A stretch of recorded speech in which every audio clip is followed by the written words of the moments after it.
பழமொழியை தான் கற்றுக்க போகிறோம். நிழலின் அருமை வெயிலில் தான் தெரியும் அப்படின்னா, வெயில் அடிக்கும் போது நம்மளுக்கு வந்து எங்கேயாச்சும் நிழல் கிடைக்காதான் நம்ம வெயிட் பண்ணுவோமா, அப்போ தான் நம்மளுக்கு நிழலோட அருமை தெரியுமா. அதே மாதிரி தான் புத்தகம் இல்லாத போது தான் அவங்களோட அருமை நம்மளுக்கு புரியும். இங்கேயும் ஒருத்தவங்களுக்கு அப்படி தான் நடக்குது. ஏன்னு நீங்களே பாருங்க. ஆர்டிஸ்ட் மயக்கம் தெரிஞ்சு போச்சு. கேமரா ஆன் பண்ணு, ஷூட்டிங் ஸ்டார்ட் பண்ணலாம். ஆர்டிஸ்ட் கேமரா ஷூட்டிங்கா? அட பாவிகளா!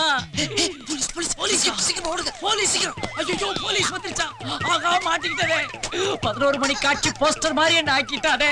ஐயோ ஐயோ உள்பாவடைய கட்ட விட்டானே. ஐயோ டாக்டர் என் டவுசரை கொடுங்க. அதுக்கெல்லாம் இப்ப நேரம் போலீஸ் வந்துட்டு இருக்கா.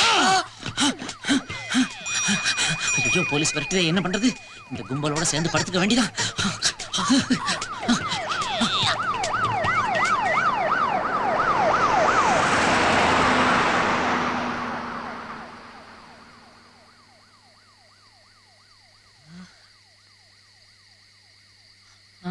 படுத்துக்கோ. ஐயோ இப்படி பிச்சைக்காரங்களோட படுக்கிற அளவுக்கு நான் வந்துட்டேனே.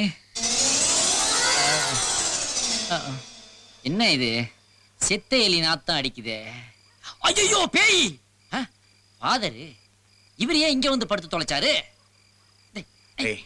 ரொம்ப வேக்குதுடா. என் ரூம்ல ஃபேன் வேலை செய்யலடா. நீயே பென்ஷன் கேஸ், உனக்கே வேலை கிடையாது, அப்புறம் ஃபேன் எப்படி வேலை செய்யும்? எம்மா நாத்தம் தாங்க முடியாமா, ஒரு ரூம் ஸ்ப்ரே இருந்தா கொண்டாந்து அடிமா.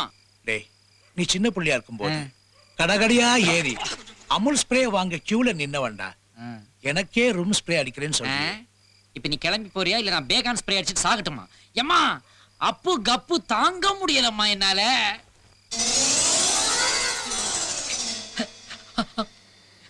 சார் சார், இந்த சென்னை பட்டணத்துல எனக்கு ஹெல்ப் பண்ண முதல் மனுஷன் நீங்க தான் சார். ரொம்ப தேங்க்ஸ் சார். நோ மனுஷன். உங்க கையை கொஞ்சம் கொடுங்க சார். கையை கொடுங்க சார், கொடுங்க சார். ஏன் சார் தாராளமா முழு கையும் கொடுத்தா என்ன சார்? நான் என்ன வச்சுக்கிட்டா வஞ்சனை பண்றேன்? என்ன சார் சொல்றீங்க நீங்க? இருக்கிறதே அவ்வளவுதான் சார். அப்படின்னா அப்பா